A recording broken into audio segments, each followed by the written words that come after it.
안녕하십니까. 경상매일방송 AI 아나운서 천기화입니다.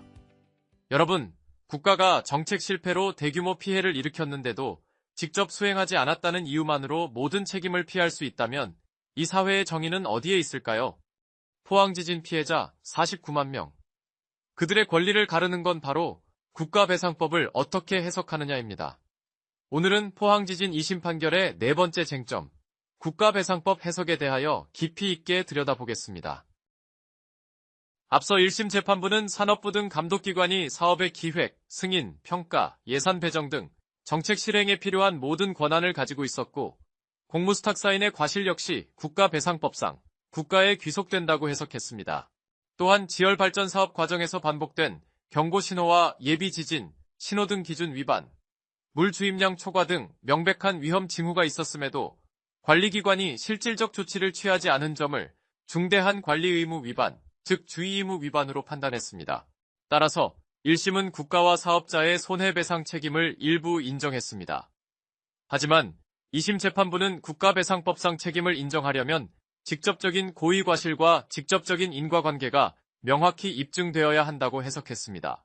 산업부 등 감독기관이 사업을 직접 수행하지 않았고 공무수탁사인 행위의 귀속도 인정하지 않았으며 지진과의 직접적 인과관계가 입증되지 않았다는 이유로 국가의 손해배상 책임을 부정했습니다. 그렇다면 기존 대법원은 어떻게 판단했는지 보겠습니다. 2012년 대법원은 공무수탁사인의 과실이 인정되는 경우 국가도 연대 책임을 질 수 있다.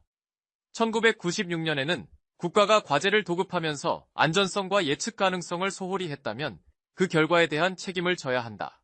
그리고 2005년에는 행정청이 인허가 및 감독 권한을 가지고 있음에도 이를 행사하지 않아 제3자에게 손해가 발생한 경우 관리감독상 과실이 인정된다는 판례를 찾아볼 수 있습니다. 이처럼 공공과제의 위험을 예견하고 통제해야 할 책임은 실질적으로 정책을 설계하고 추진한 국가에 있다는 것이 기존 판례의 입장이었습니다. 정리하자면 포항지진 2심 판결은 국가배상법의 취지를 지나치게 협소하게 해석해 피해자 권리 구제의 한계를 드러냈다는 비판을 받고 있습니다. 상고심에서는 이번 사건의 본질과 국가배상 책임의 범위를 다시 들여다볼 필요가 있습니다.